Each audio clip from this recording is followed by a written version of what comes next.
오늘 계속해서 우리 디모데 후서를 살펴보겠습니다. 바울이 이 디모데에게 목회를 하고 있는, 어려운 환경 속에서 목회를 하고 있는 이 디모데 목회자, 젊은 목회자죠. 목회자에게 이제 지난 시간에는 나를 부끄러워하지 말고 또 끝까지 복음을 전할 것을, 지킬 것을 그에게 이렇게 부탁을 하였습니다. 왜냐하면 바울은 지금 감옥 속에 있기 때문에 그렇습니다. 하나님의 복음을 전하다가 그는 이 감옥이라는 환경 속에 지금 놓여지게 되었고, 이 디모데후서가 바울의 마지막 서신이기 때문에 이제 바울은 이 서신을 끝으로 이제 곧 죽음을 당하게 됩니다. 그러니까 유언과도 같은 성경 말씀이라고 볼 수 있는 것이죠. 자, 디모데에게 이렇게 얘기를 하면서 이제 1장을 마무리하면서 오늘 이 바울은 디모데에게 하나의 귀한 진리들을 상기시켜주고 있어요. 왜냐하면 이건 바울도 알고 있고 디모데도 알고 있는 하나의 사건인데, 그 사건이 무엇이냐면 15절을 보니까 좀 슬픈 사건이에요. 아시아에 있는 모든 사람이 나를 버린 이 일을 내가 아나니 그 중에는 부겔로와 허모게네도 있느니라. 자, 그래서 이 15절을 통해 우리가 좀 중요한 진리를 알 수 있는데, 그것이 무엇이냐면 이 고난과 시련은 이 교회 안에 알곡과 쭉정이를 가르는 시금석이 된다라는 거예요. 이 바울이 디모데에게 지금 이 편지를 쓰던 이 당시는 교회의 태동기예요. 교회가 이제 생겨나기 시작한 때란 말이죠. 이제 막 교회들이 생겨난 거예요. 가정 안에서 생겨났어요. 가정 안에서. 지금도 키르기스탄이든 우즈벡이든 이런 나라는 이제 특별한 몇몇 교회를 빼놓고는 다 지하교회, 가정교회란 말이죠. 이 교회가 이렇게 이제 막 생겨나기 시작했는데, 그러니까 교회 성도들은 극히 소수였죠. 그리고 그들은 대개 사회에서 소외계층이었고, 여자들이었고, 또 노예들이었고, 대부분이 그랬어요. 연약한 사람들이 빈곤한 마음, 가난한 마음을 갖고 있다 보니까 예수 그리스도를 빨리빨리 믿게 돼요. 그래, 이 교회 안에 그러한 연약한 자들이 예수님을 믿게 되었고, 수가 적은 가운데 그런 상황 속에서 기독교에 대해 이 로마 황제가 기독교에 대단히 적대적인 그러한 기독교 배타 정치를 하고 있었죠. 그래서 지금 이 편지를 쓸 당시에 로마의 황제가 누구였냐면은 우리가 잘 알고 있는 가장 잔혹한 황제였던 이 네로 황제예요. 로마를 불태워버렸던, 일정 부분 불태워서 저 기독교인들이 했다라고 이렇게 이제 했던 그 네로 황제가 다스리던 대단히 어려웠던 이 상황 속에서 지금 이 편지를 쓰고 있는 것이죠. 그러니까 이 성도들이 내우외환이죠. 안으로는 이단들이 들어와서 교회가 어지럽고, 바깥으로는 이 로마 황제가 강력하게 핍박을 하고 있던 시대였단 말이죠.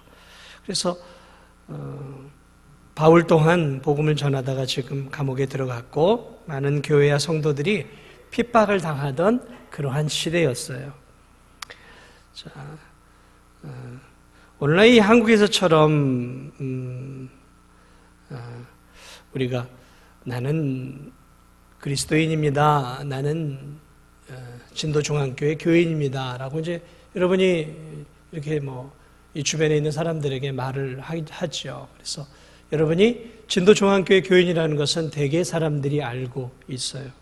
내가 진도중앙교회 교인이라는 걸 굳이 말하지 않을 이유가 없죠. 그러나 이 당시에는 나는 그리스도인입니다, 나는 에베소교회 성도입니다 라고 말을 하고 다니는 것은 나의 정체성을, 기독교인이라는 정체성을 드러내면 그 사람은 그 사회에서 왕따를 당하거나 그 공직이라든지 그런 관공서에 있는 사람들은 거기서 바로 잘려나가는 거예요. 그리고 그 지역사회에서도 발붙이기가 대단히 어렵고 사업을 하기도 어려웠다는 것이죠. 그 정도가 아니라 불이익과 손해만이 아니라 심지어는 죽음의 위협을 당하던 그러한 시대였단 말이죠. 자, 이 어려운 환경 속에 바울도 지금 복음 때문에 감옥에 있단 말이죠. 그런데 이게 지금 이 사건이 15절에 나오는 이 사건이 아시아에 있는 모든 사람이라고 했는데 이제 모든 사람은 아니고요. 성경은 이제 많은 사람을 표현할 때 이렇게 표현을 하는데 아시아에 있는 많은, 다시 말하면 교회를 다니던 많은 사람들이 바울을 버렸다라는 거죠. 그리고 그 중에 부겔로와 허모게네라는 사람도 있었다라는 거죠. 그러니까 이 바울이 로마의 감옥에 갇히던 어떤 그 전후의 좌우에서 바울이 굉장히 슬픈 일을 겪게 되는데 그것은 아시아에 있었던, 이제 아시아라고 하면은 에베소 교회를 포함하는 이 터키 지역에 있는 많은 교회들이란 말이죠. 이 계시록에 나오는 7교회도 다 그쪽 터키, 그쪽이 다 아시아잖아요. 그쪽에 이제 그 교회들이 성도들이 상당히 많은 수가 지금 바울을 배신했다라는 거예요. 그 이야기를 하고 있는 거예요. 디모데에게 너도 알다시피 아시아에 있는 많은 교우들이 나를 배신하고 나를 버리고 갔다라고 말하고 있어요. 무슨 여인인지는 정확히 기록되어 있지 않지만 많은 교인들이 바울을 버렸다는 거죠. 단순히 바울을 버렸다는 얘기가 아니에요. 이 말은 그들이 교회를 떠나갔다라는 얘기예요. 다시 말하면 교회 생활을 하다가 적지 않은 이 아시아에 있는 교우들이 교회를 떠나가 세상으로 들어가 버렸다는 얘기예요. 그러니까 한때는 나는 예수님을 믿습니다. 나는 신앙을 가졌습니다. 나는 믿음의 사람입니다라고 바울 앞에서, 디모데 앞에서 또 다른 교우들 앞에서 말을 하고 신앙생활을 했던 적지 않은 아시아의 교우들이 놀랍게도 배교한 거죠. 교회를 떠나 세상으로 가버렸다는 것이죠. 기가 막힌 일이 일어났다는 거예요.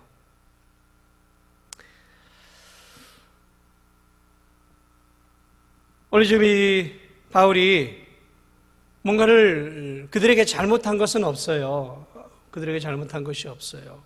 그러나 이들은 제가 볼 때 이제 이 성경 전체를 보니까 여러 가지 환경으로 인해서 지금 바울을 떠나고 기독교를 좀 떠나버렸어요. 왜 떠났는가? 여러 가지가 이제 여기 나와 있는데 그 중에 하나가 무엇이냐면 그들의 어떤 영적인 지도자 중에 하나였던 이 사도 바울이 이렇게 좀 세상 속에서 승승장구하고 높은 위치에 올라가고 막 이래야 되는데 복음을 전하다가 착고에 처해서 로마 감옥 속에서 이제 아무런 힘도 없는 무기력한 사람이 되어버렸잖아요.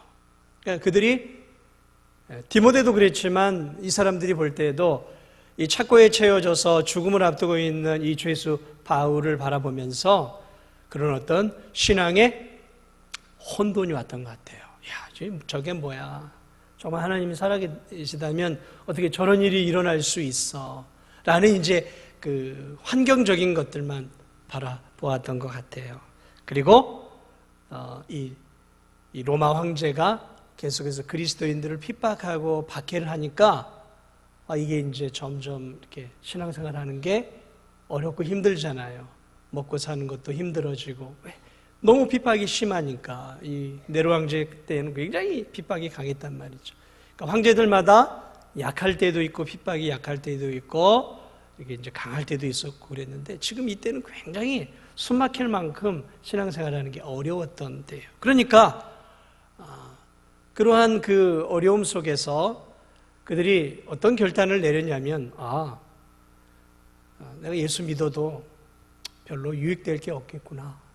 내가 교회 다녀도 별로 내 앞길이 보이지 않는구나.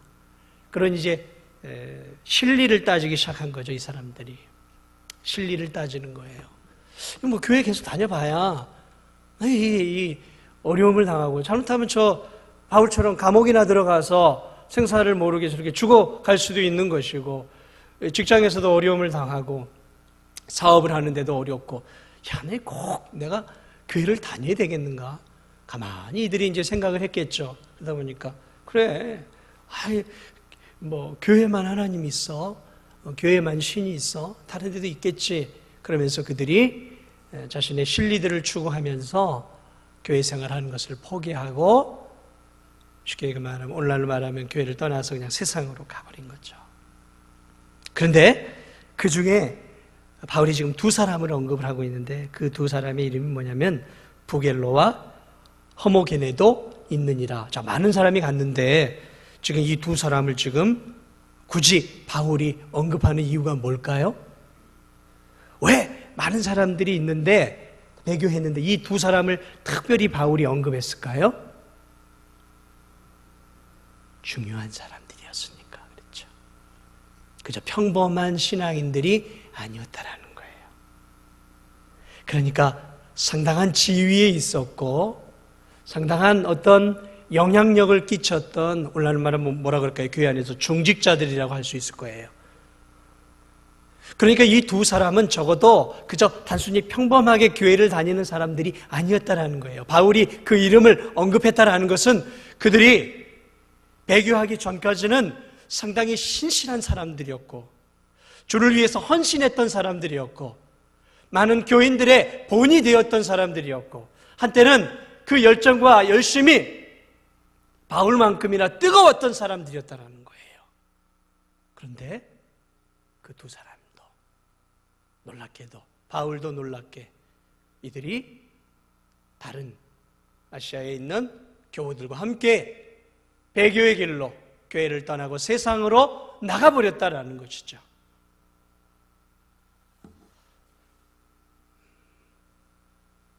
그래 이 바울이 이 두 사람의 이름을 특별히 지금 언급을 하고 있는 것이죠.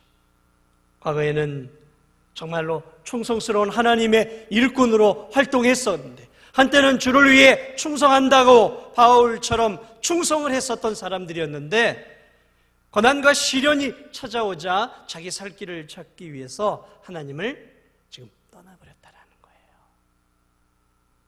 지금 바울이 지금 이 이야기를 씁쓸하게 하고 있는 거예요. 비통하게 하고 있는 거예요. 비통하게 하고 있는 거예요. 여러분, 교회 안에는 참된 성도만 있는 게 아닙니다. 교회 안에는 성경은 늘 뭐라고 얘기하냐면 교회 안에는 알곡이 있고 가라지 쭉정이가 있다라고 얘기해요. 교회 안에는 양도 있고 염소도 있다 그래요. 교회 안에는 의인도 있고 악인도 있고 죄인도 있다라고 얘기를 해요. 교회 안에는 거듭난 자도 있고 아직 거듭나지 못한 자가 있다라는 것이죠. 다시 말하면 교회 안에는 참 하나님의 자녀들도 있고 마귀의 자식들도 있다라는 거예요. 그게 교회예요. 그래서 성경은 그것을 밭으로 표현하고 있어요. 밭으로. 심판 때까지 하나님이 절대로 판단하지 않으신다. 그 내리로 내버려 주신다 그랬어요. 심판하기 전까지. 자, 그러므로 우리는 교회 안에 누가 알곡인지 누가 가랄인지 몰라요. 잘. 교회 안에 누가 양인지 염소인지 저 몰라요. 잘 알 수 없어요. 겉으로 드러나는 성실함과 열정과 열심을 가지고 그걸로 평가할 수 없단 말이에요. 좀 못할 수도 있어요. 참된 성도도. 근데 참된 성도가 아닌데도 뜨겁고 열심히 잘할 수도 있어요. 구분하기 어렵다는 거죠. 그런데요, 언제 이것들이 좀 드러나냐면 오늘 제가 첫 번째 얘기한 것처럼 고난과 시련이 찾아올 때, 교회 안에 찾아올 때 알곡과 쭉정이가 어느 정도 나누어져요.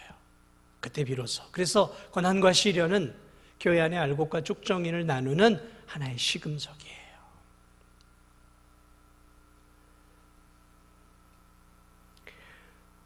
핍박과 시련이 적었을 때는 부겔로와 허모게네를 비롯해 많은 아시아에 있는 교인들이 열심히 교회 생활을 했을 거예요.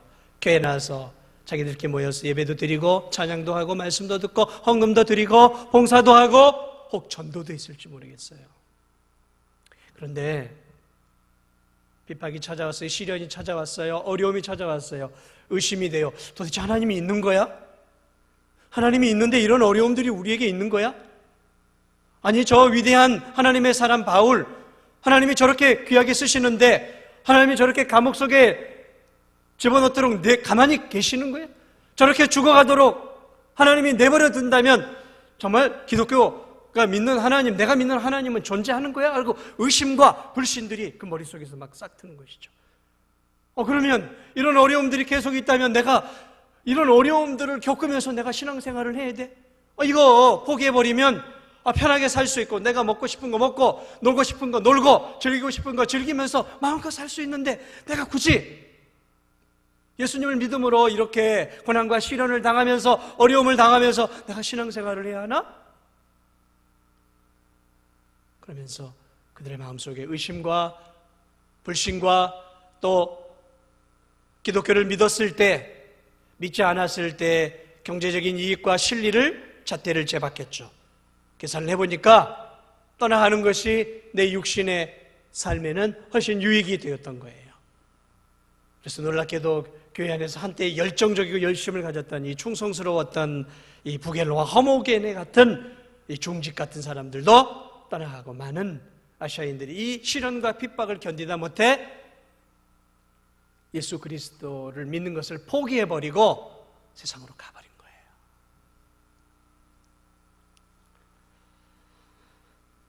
자, 무엇이 이들을 나눠놨어요? 무엇이 참된 그리스도인지 아닌지를 나눠놨습니까? 시련이죠. 역경이죠. 고난이에요.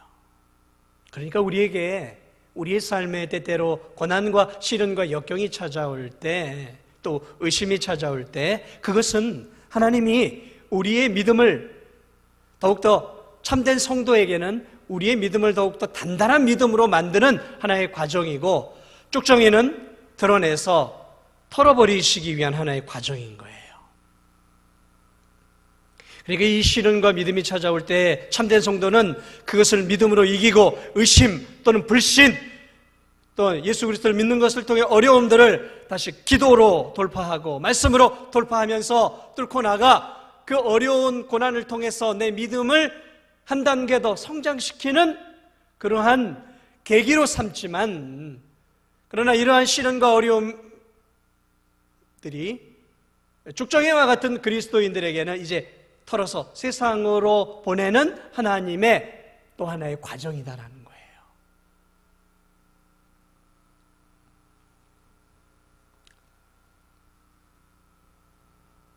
그럼 사랑하는 여러분, 여러분에게 어떤 고난, 시련이 있습니까? 또 하나님 믿으면서 염려가 있습니까? 근심이 있고 또 불신이 생기고 의심이 생깁니까?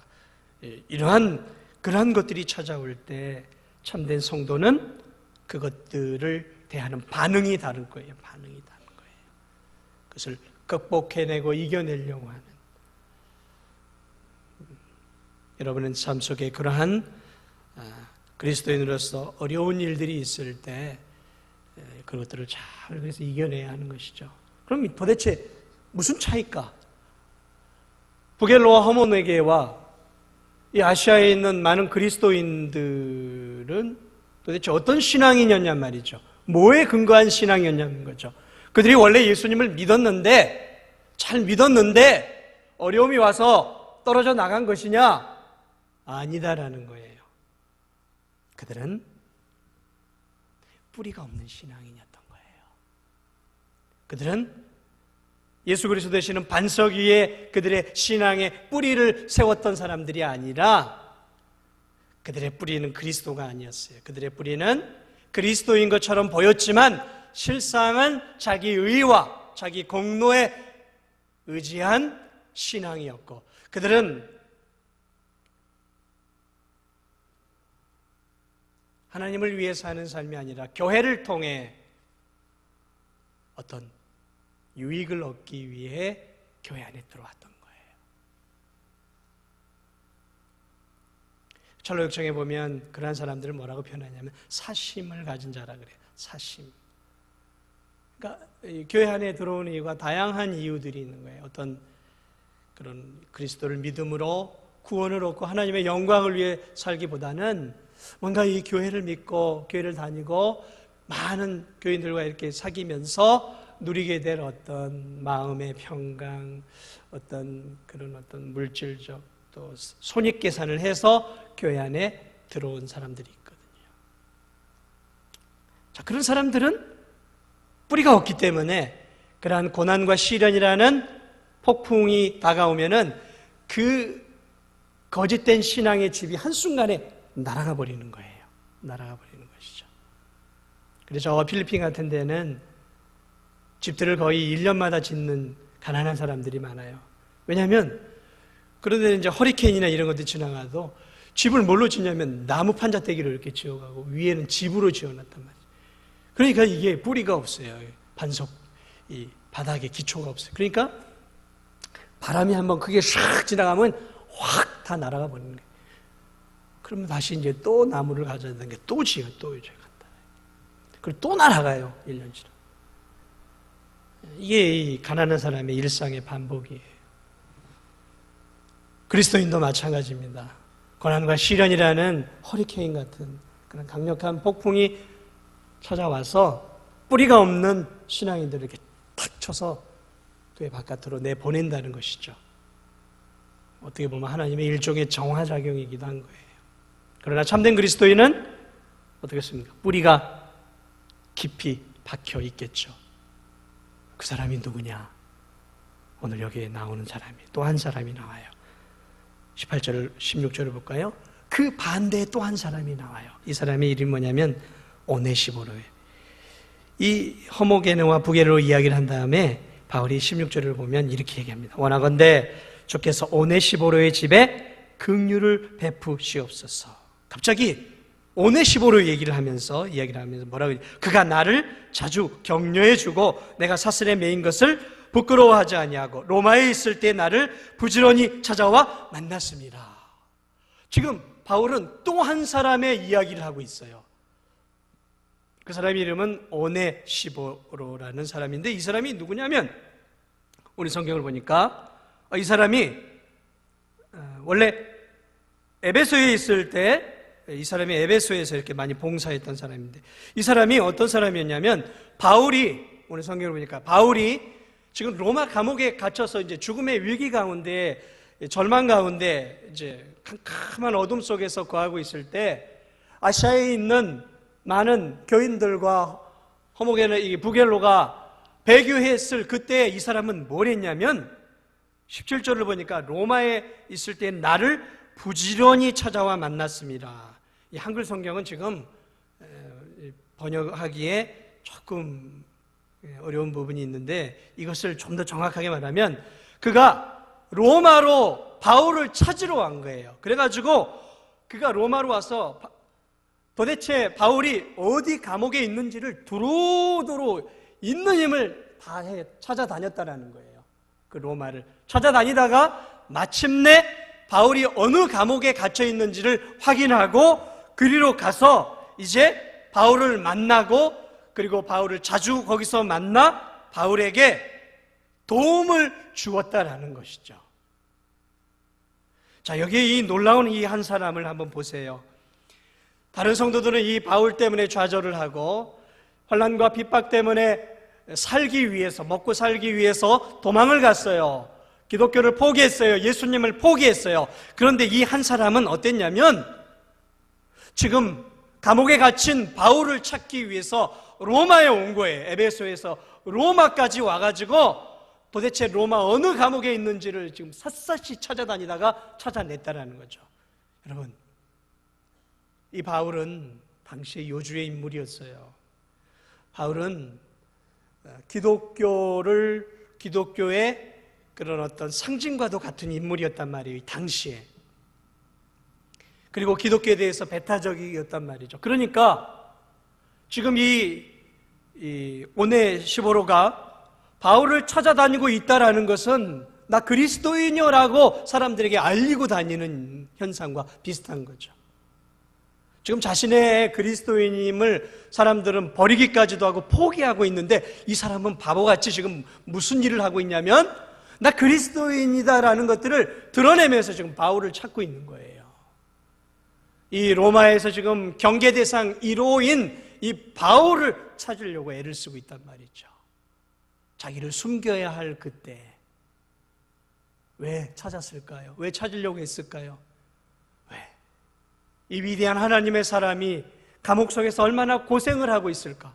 내가 가서 이 사람을 좀 도와줘야 되겠다라는 그러한 그리스도의 사랑이 그로 하여금 잡혀서 혹 감옥에 갈 수 있을지도 모르고 혹 잡혀서 매를 맞을 수도 있고 혹 자신이 그리스도인임이 드러나서 어려운 불이익을 당하게 될 것이라는 것들을 각오하고 이 믿음의 하나님의 사람 바울을, 감옥 속에 있는 바울을 돕기 위해서 그가 자청해서 에베소에서 지금 로마로 가서 샅샅이 뒤져서 바울을 찾아내었어요. 그리고 무엇을 했냐면 그가 사슬에 매인 것을 그가 오늘 이 16절을 보면 부끄러워하지 않았다는 거죠.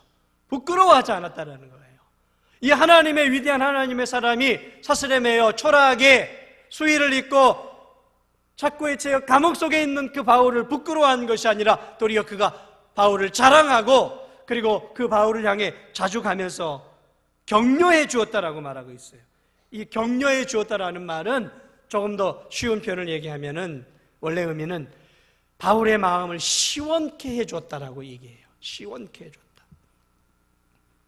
그러니까 뭘 했겠습니까? 그가 가서 바울에게 가서 뭘 했겠어요? 돈도 집어넣어 주었겠죠. 감옥 안에 음식도 집어넣어 주었겠죠. 바울에게 필요한 책도 집어넣어 주었겠죠. 옷까지도 집어넣어 주었겠죠. 바울이 필요한 것들이 있으면 오네시보로가 집어넣어 주었어. 바울의 이 고통스러운 감옥 생활 속에서 바울의 필요한 것들을 해결해 주고 에베소 교회나 주변 교회 그러한 소식들에 대해서 소식통이 되어서 다 얘기해 주었겠죠. 에베소 교회가 지금 상태가 어떻고 또 들려오는 저 골로새 교회가 어떻고 빌립보 교회 상태가 어떻고 이런 이야기들을 바울에게 전해주고 또 감옥에 있는 바울과 함께 교제하고 대화함으로 그 캄캄한 로마의 지하 감옥 속에 있는 바울, 그 바울에게 마음의 시원함과 위로와 격려를 주었다는 거예요. 그래서 이 바울이 너무너무 고마워서 지금 이 디모데에게 이 오네시보로가 한 부분들에 대해서 말하고 있는 거죠. 지금 여기서 지금 바울이 말하고 있는 것을 통해서 두 종류의 사람이 드러나죠. 똑같은 환난과 시련과 어려움, 하나님이 없는 것 같은 그 상황 속에서도 어느 이 부겔로와 허모게네와 같이 자신의 유익을 따라 결국 가버린 사람과 그 고난 속에서도 믿음을 지키며 이 믿음의 하나님의 사람을 위해서 자신을 희생하고 찾아가서 위로하고 격려하고 사랑해 주면서 그 감옥 속에 있는 바울을 위로해 줬다는 거죠. 사랑하는 여러분, 바울이 어떤 사람이에요? 바울은 위대한 사람이에요.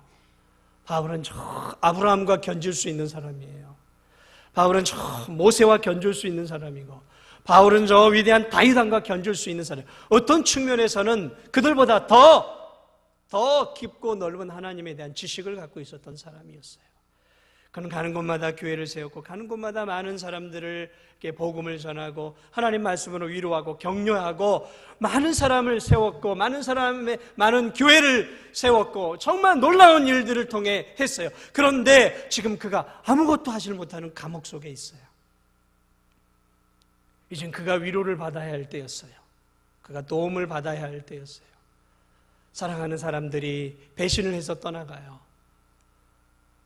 이제 죽음이 눈앞에 다가와요.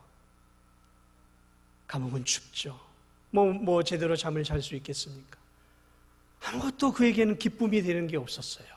그런데 오늘 이 오네시보로가 찾아와서 바울의 기쁨이 되어 주었던 거예요. 바울의 마음을 시원케 하고 그를 위로하고 격려해 주었던 거예요. 그의 필요를 다는 아니지만 채워 주었던 것이죠. 그 혹시만 아주 극심한 그 시련기에 이러한 이 오네시모로와 같은 이 사람을 통해서 감옥에 있었던 바울이 얼마나 큰 위로와 힘을 얻었을까. 여러분, 누군가 내가 배고프지 않을 때, 내가 잘 먹고 잘 살고 있을 때 누군가 나에게 점심 한 끼 사주는 거 감사한 정도죠.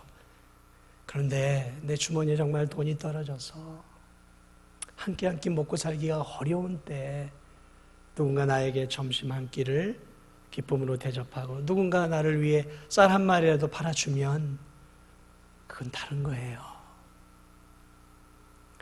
그저 평범할 때 용돈 하라고 뭐 하라고 이렇게 몇만 원 주는 거, 그거 뭐 감사한 일이죠. 그런데 정말 주머니에 은행에 잔고가 없어서 정말 하루하루를 어떻게 살아가야 될지 막막할 때 누군가가 작은 돈을 집어주면 그 돈은 내가 잘 먹고 잘 살고 있을 때 그 느끼는 그 돈의 의미가 아니에요. 그건 가치를 뛰어넘는 거예요. 그건 정말 사랑이고 그건 정말 감격인 거예요. 오늘 이 바울은 그 감옥 속에서 많은 사람들이 배교하고 자기를 떠나고 주님을 떠나는 그 고통 속에서도 감옥에 갈 것을 각오하고 바울을 찾아와서 바울의 이러한 필요를 채워주었던 이 오네시모로가 너무너무 고마워 감격하고 있는 모습들을 오늘 바울이 기록해 놓고 있죠. 그래, 이 바울이 너무너무 감사해서 바울이 뭘 하냐면 그를 향해 축복 기도를 해요. 그가 할 수 있는 게 기도밖에 없으니까 이제 축복 기도를 해요. 그래서 16절 보면 원하건대 주께서 오네시모로의 집에 긍휼을 베푸시옵소서. 주님, 나는 저 사랑하는 나의 동역자 오네시모로를 위해 해줄 게 아무것도 없습니다. 그저 오네시모로와 그의 가정 위에 은혜와 복을 내리어 주옵소서. 주님이 갚아 주옵소서. 축복 기도를 해요. 18절에도 보면 원하건대 주께서 그로 하여금 그날에 주의 긍휼을 입게 하여 주옵소서. 주님, 마지막 때 주님이 심판하는 그 마지막 때 오네시모로로 하여금 주의 긍휼을 입는, 주의 구원을 입는 복된 인생이 되게 하여 주옵소서. 그렇게 그를 위해 할 수 있는 최고의 축복 기도를 해줘요. 바울은 그를 위해 축복 기도를 그거밖에 없었어요.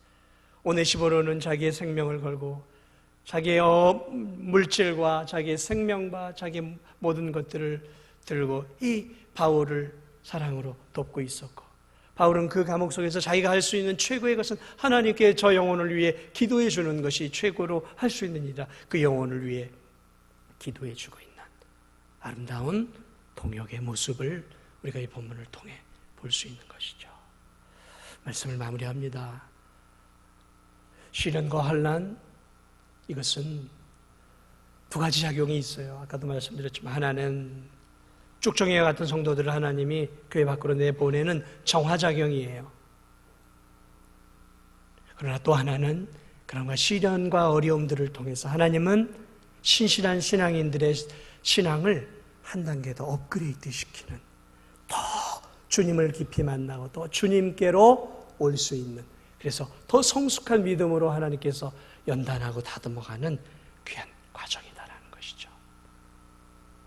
그리고 또 하나, 그 어려움 속에서도 오늘 이 오네시모로는 바로 이 바울을 찾아와 그를 위해 물질과 또 시간과 관심을 기울여 그 감옥 속에서 정말 힘겨워하는 그 바울을 위로하고 격려해 주므로 그를 세워주고 있는, 사랑하는 여러분, 결국 우리는 물론 하나님 한 분만으로 충분하죠. 그러나 여러분, 우린 사회성을 가진 사람들이에요. 그러니까 우리에게는 하나님만으로도 충분하지만 믿음의 성도들을 통한 위로와 격려도 굉장히 필요한 존재들이에요. 내가 지치고 힘들 때, 영적으로 다운될 때, 그럴 때 나를 위해 기도해주고 나를 격려해주고 힘내라고, 하나님이 당신과 함께하다고 격려해주고 또 하나님 말씀으로 또 위로해주고, 때로는 지치고 힘든 성도들에게 밥 한 끼 사주고 커피 한 잔 사주면서 힘을 북돋아주는 그러한 신앙인들이 내 곁에 있을 때 신앙생활 하는 것이 참 견딜만한 거예요. 견딜만한 거예요. 그래서 하나님이 교회를 주신 거예요. 그래서 이 교회를 통해 홀로 신앙생활 하지 말고 서로 돌아보아 사랑과 선행을 격려하면서 함께 하나 되어 힘내서 신앙생활하고 하라고 하나님 진도중앙교회를 100여 년 전에 세워주시고 함께 돕고 협력하라고 여러분 우리를 이렇게 모아놓은 거예요. 그러니까 나 혼자 독불장군식으로 신앙생활 하겠다. 그것은 하나님이 교회를 준 이유를 아직 모르는 거예요. 교회는 바로 연약한 지체들이 서로를 격려하고 서로 위로하고 서로 기도해주고 서로 힘을 북돋아주면서 함께 가는 거예요. 한 사람이 쓰러지면 그 한 사람이 세워주고 또 한 사람이 넘어지면 또 다른 사람이 세워주고 그래서 한 번은 내가 한 번은 저 사람이 그렇게 서로 이렇게 격려해 가면서 우리가 천국 갈 때까지 우리의 신앙생활을 해나가는 거예요. 그러므로 나 혼자 나만 그렇게 하시면 안 되는 거예요. 눈을 열어서 조금 더 넓게 보세요. 내 구역 식구들, 연약한 성도들 두루두루 살펴보고 뭔가 내가 도울 게 없을까? 우리 성도들 위해 내가 기도할 게 없을까? 두루두루 보면서 내 작은 물질, 내 작은 시간, 내 작은 재능들을 사용해서 연약한 성도들을 보듬고 안아주면서 그렇게 함께 신앙은 함께 가는 거예요. 함께. 그래서 함께 바울과 오늘 오네시모로가 그리스도 안에서 서로 하나가 되어 서로 격려해주고 힘을 북돋아주면서 함께 갔던 것처럼 오늘 우리 진도중앙교회 사랑하는 우리 교우들이 서로 함께 하나가 되어서 믿음의 신앙생활을 잘 감당하며 하나님의 나라를 함께 세워갈 수 있는 그런 귀한 은혜가 있기를 주님의 이름으로 축복을 드립니다.